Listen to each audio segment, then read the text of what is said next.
Hey, what's up, guys? Back again with another edition of Kicking It with Coach Webb. I'm Coach Webb, and today's guest is a good friend of our family. He's a good guy. Does a lot of cool stuff with his job. We're going to get to hear about today. Some of you may know him as Farva from Wrestling with Webby, but this is actually Wes Fluharty, and I'm just happy he's here, man. He drove down. To join the podcast, and I appreciate all that. So, man, it's good to have you here on the show, man. All right, let's jump right into it. Wes, tell us a little bit about your childhood. You know, when and where were you born at? I was born in Sedalia, Missouri, August of 1988. August of '88 in Sedalia. So tell us a little about when you were little, like if you were going around, Sedalia, that's a little bit of ways from here. So how did you end up getting down here to the Boot Hill? I don't remember too much of, those early styles. A lot of my childhood I spent living, I moved around a lot.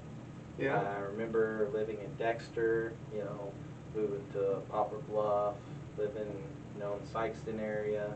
And at one time in my childhood we moved to Alabama. Then we moved to Florida for like 2 months, and I enrolled in school down there.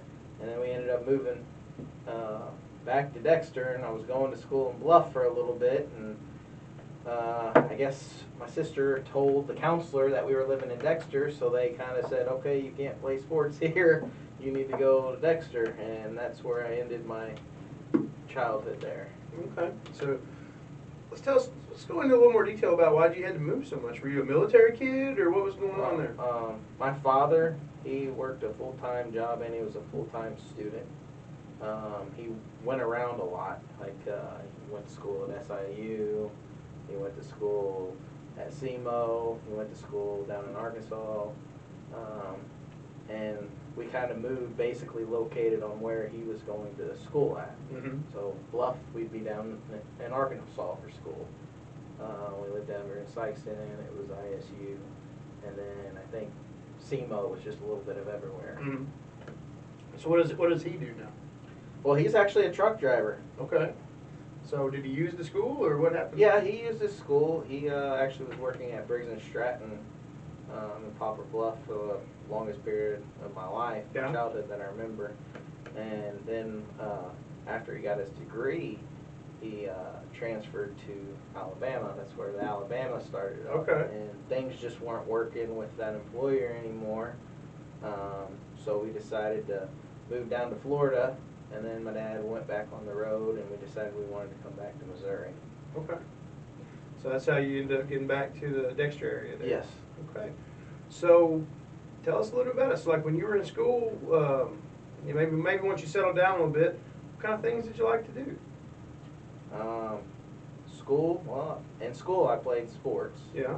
My childhood I played a lot of baseball. Mm-hmm. All the way up until high school. And I didn't really do that anymore. I wasn't really good at it.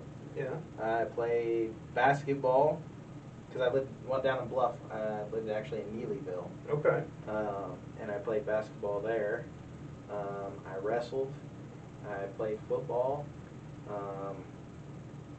And hobbies, the biggest thing I did growing up from childhood is I just loved watching professional wrestling. Right. So, and hanging out with friends. The part of my lifestyle that I wish was different pertaining to that was moving around a lot. Yeah, I got to meet a lot of friends, but things weren't consistent. There was always change in my life as a child, and sometimes that's rough. Yeah. On a kid, so. Like just with, relationships and things, it's kind of. Yeah, change. I mean, it was good in my childhood. Both my parents are together, and they've been together, my whole life. Yeah. And that's probably the greatest part of it, but moving around, having friends, and then all of a sudden leaving those friends, because my childhood, I got picked on a lot, and I was bullied in school, mm-hmm. and it just wasn't fun, going from one place, starting all over, hoping it would be better, and then it wasn't. Right. So, but you said you were involved in things, so yeah. Sports and things. How was that? Was that good? Oh, I loved it. That was one thing that changed things. It builds camaraderie. You made a lot of friends, and honestly, some of the bullying kind of tends to slow down. Right. You make friends with people, that are, I guess, popular per se in school, and you tend to get less bullied because people look up to you more. You know, when you're determined and you're doing something good and you're not quitting, and I don't know, you just feel great about yourself. I love doing sports. That's good. So were you pretty good at lots of them, or You know, how'd that go? Honestly, I got better with time, but I Yeah. wouldn't say that I was the good best at it. Baseball, I was horrible, but I played it all my youth, probably 8 years of baseball. When I did wrestling, and I was horrible. I remember my junior year, I was probably the worst person on the team. I was 6-20 or 6-25, 28, something like that. And all those victories were because of forfeits or buys. They didn't have someone in that weight class. So I didn't get one single win my junior year. Now my senior year, I actually got 6 wins, and those were pins. So, you know, I progressed. So unfortunately, all the moving around, other schools didn't offer wrestling, so I didn't get to participate in that as much. Basketball, you know, I wasn't so good at it. Football, I was no starter, you know, just on special teams, I guess you'd say. But the thing is when it came to that, I was determined. I never quit. I never gave up, and I always did my best to do what I could do. So even if I didn't get to, you know, go in and play while my mom or my dad was in the stands, you know, I had fun during practice, you know, making the other guys on the other side of the ball stronger and want that spot even more, even when they wanted me to go lighter on them. Yeah. So. Well, I mean, I think a lot of times people lose sight of that, you know, especially in today's society when everything's like, my kid has to be the best or win, win, win. You know, I think sometimes maybe as a society we lose track of what the heck we're really doing. I mean, the vast majority of people are going to be done after high school. The vast majority of people, if they do go on to college, are going to be done then. You know, I think that, you know, maybe you're a good example of what we really need to be doing. You know, being determined, showing up every day, listening to your coaches, working hard. I mean, maybe that's what it's really all about, not necessarily all the wins. Granted, winning is a hell of a byproduct, and it's super fun, you know. And you were weren't you a part of some, weren't you part of some winning teams while you were there? I can remember football, for example. I remember my senior year. This was one of the most memorable ones. I don't remember how many years Dexter lost against Poplar Bluff. My senior year, we had a game against them, and I remember the weather was inclement that night, and they had to reschedule it. And, well, we actually had the game, and we started off in like a different quarter, different time, next day or the day after, I can't quite remember, and we won that game. So y'all beat Bluff? We did, and I remember being in, I want to say it was the very last play, or it was the play that stopped them from getting, us getting a field goal. We got the last field goal that won the game. And you were out there on the field in that half? I was.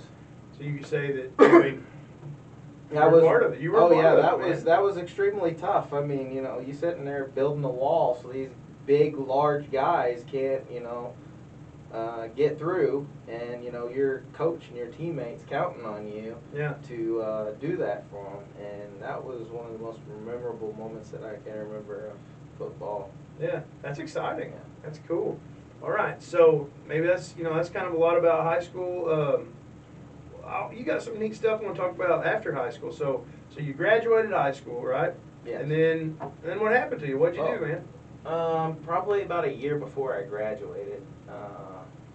You know, I really didn't know what I wanted to do, and a Marine Corps recruiter talked to me, and I got in what they call the DEP program, the Delayed Entry Plan. Okay. I believe that's what it is. Basically, you're in the military on, I guess it's non-active, and it counts towards your service. So that was my plan when I got out, and that's actually what I did do. And I remember, you know, going through school, and I'd hear from all the guys, oh, you can't do it, you ain't gonna make it. And there I was, you know, I served in the Marine Corps for 8 years. I had 3 combat tours. Been to Afghanistan, Iraq, South Korea, Japan, lived in Hawaii, lived in California. It was nice. That's cool. I kind of want to backtrack for just a minute about the Marine Corps. We had another Marine that was on earlier. He was a Marine. He ended up breaking his neck, and not the spine, but he broke part of his vertebrae. He wasn't deployable, so we got honorable discharge. But I always ask about that. I got to go out and watch his graduation, which was something. I mean, it was fantastic. He was talking about boot camp and the difference between Marines and some of the other branches, and he talked a little bit about that last challenge, climbing the Reaper, becoming a Marine. Maybe go through a little bit of that, about how difficult it was and maybe some of the things that go with that. Well, one of the things that's called the Crucible. That's right, yeah, Crucible, that's right. They have it's like a culminating event, and it's been a long time. I want to say it's a 72-hour event, but I'm not 100% sure. But I remember a long hike. I remember us out in the field the whole time, and the last thing was a hike, and that's the Crucible, where we go up this tall mountain. And I think it's 21 miles, I think, and you're hiking with all this gear on, boots, you're not changing your clothes. Every now and then, maybe like 5-6 miles or so, they'd stop, and you got the drill instructors yelling at you while you're stopped to hurry and change your socks, so you're changing them real quick and putting them on. And that was their thing, you change your socks. You put it in your bag. Well, we get up to this top of this hill, and I don't know what year he was in, but this was 2007 for me, so times might have changed. And I remember us getting to drink juice out there. That was probably one of the nicest things before we get up there. But the biggest reason why I think a lot of people don't, what they call fall out, like falling out mean you end up getting in the safety vehicle or a medical vehicle because you can't make it, is they threaten you a lot with what they call the silver bullet. The silver bullet is a thermometer that they basically threaten to put up your rectum, which no one wants that. Right.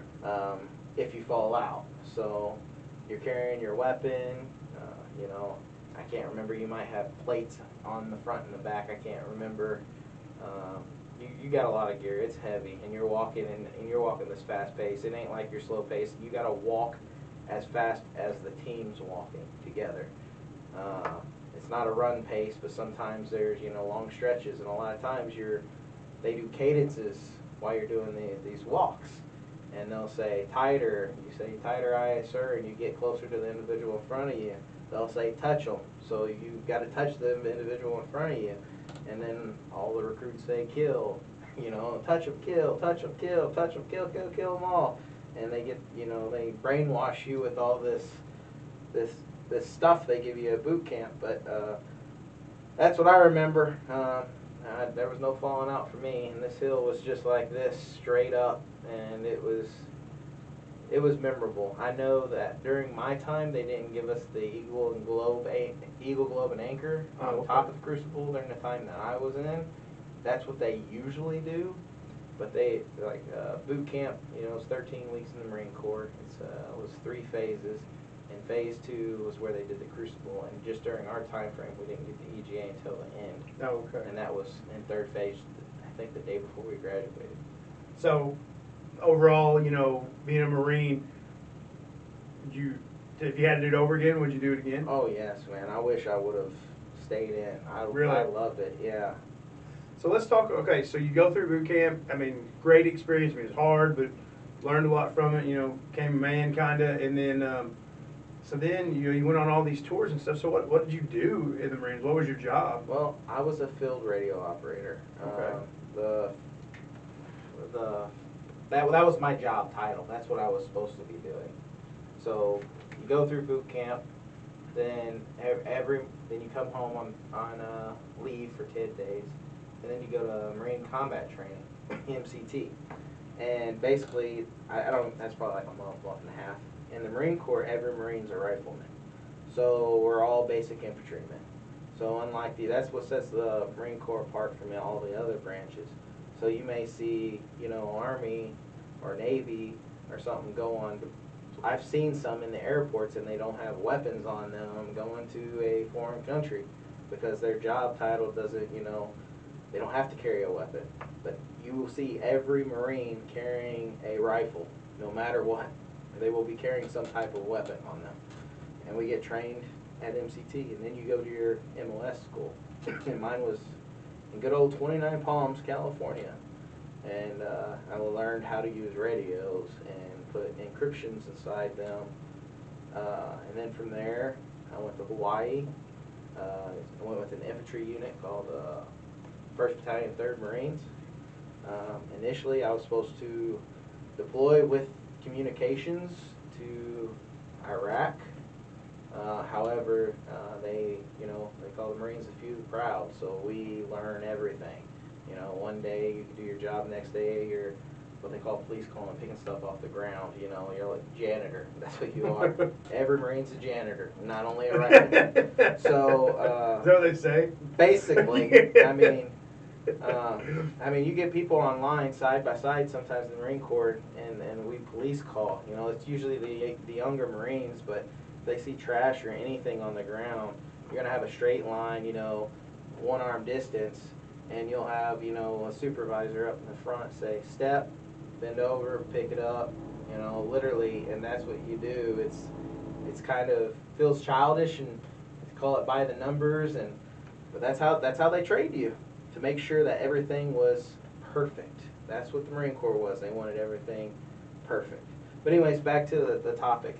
My first deployment, I got attached to security platoon. Security platoon was supposed to be EOD, explosive ordnance disposal.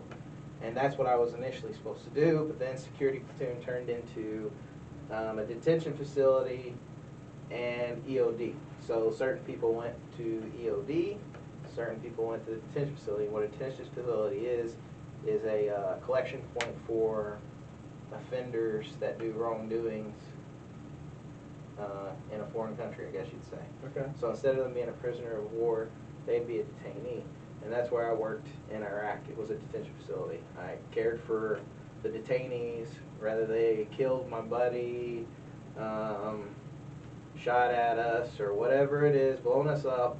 I had to treat them humane no matter what. For 72 hours they were inside our facility. I had to feed them, walk them to the bathroom, make sure they're not doing anything they're not supposed to, literally watching them use the bathroom. That's what I did when I was in Iraq. Okay. And then from there, I got back with communications. I did a ton of operations before you go there. Went to Afghanistan again, came back.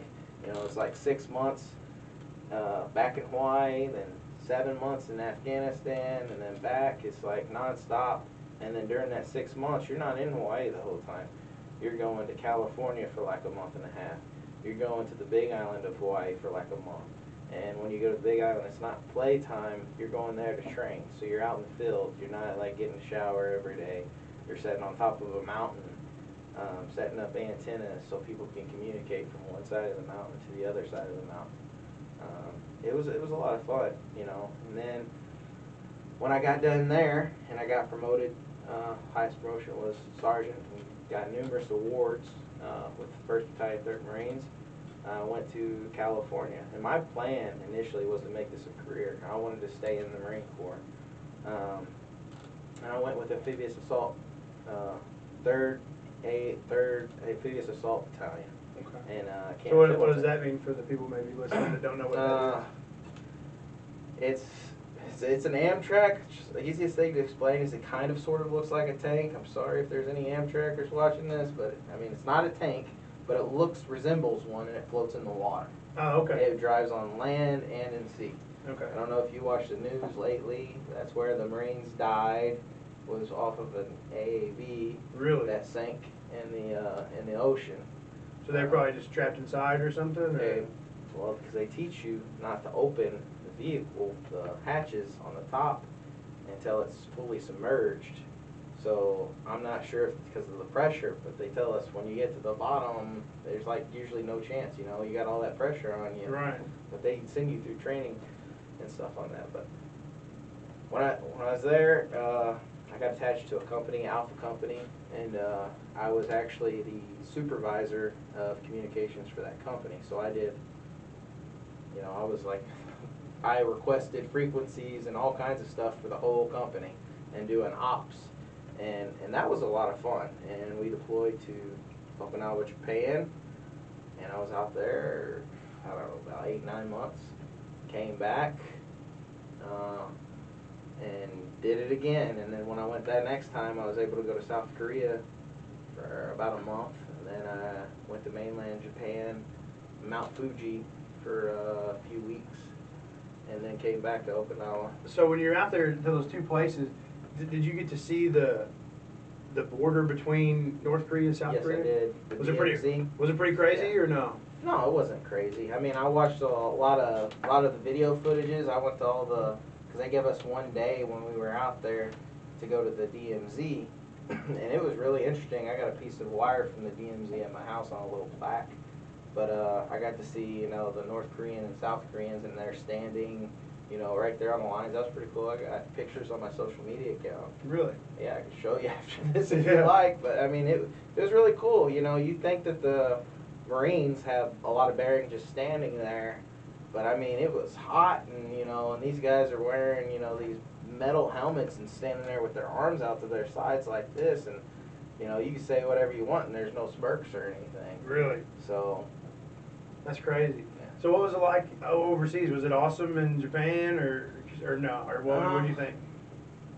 You know, the biggest difference, you know, the Japan deployments were more almost like you were, I don't know, in relation to being on your duty station in California. I had more luxury, you know. I had internet, I had phone, you know, I had all those things, but the thing I didn't have was, you know, my spouse and my family. Yeah. So I guess, in a sense, for a deployment, it was a lot better, cushy.